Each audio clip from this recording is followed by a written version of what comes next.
ఇది స్వర్ణగిరి టెంపుల్ అండి. ఇది భువనగిరి దగ్గరలో ఉంది ఈ టెంపుల్. ఇది నైట్ పూట చాలా బాగుంటుందండి ఈ టెంపుల్. చూడండి వ్యూస్ పాయింట్ ఎంత బాగుందో, చాలా చాలా బాగుంటుందండి. కోనేరు మధ్యలో ఎంత బాగున్నారో చూడండి. విష్ణు పాన్పు పైన పడుకొని విష్ణుమూర్తి.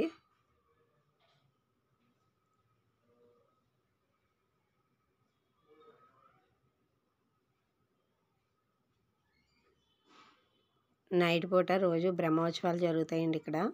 8 నుంచి 9 వరకుని ఒక గంట పాటు చాలా బాగా జరుగుతుందండి బ్రహ్మోత్సవం. ప్రతిరోజు కూడా జనం ఇలాగే ఉంటారండి ఇక్కడ. దర్శనం చాలా బాగా చూడొచ్చు మనం.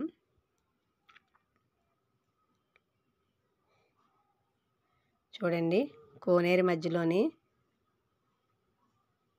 ఎంత బాగున్నారో విష్ణుమూర్తి. వ్యూ పాయింట్ చూసారా ఎంత ఎక్సలెంట్గా ఉందో. ఎటు చూసినా సరే నైట్ పూట ఏమో అందులో ఎక్సలెంట్గా ఉంటుందండి. చూడడానికి కూడా చాలా చాలా బాగుంటుంది ఇక్కడ ఈ స్వర్ణగిరి టెంపుల్. ఈ వీడియో మీకు నచ్చినట్టయితే లైక్ చేయండి, షేర్ చేయండి. మరికొన్ని వీడియోస్ కోసం మా ఛానల్ని సబ్స్క్రైబ్ చేసుకోండి.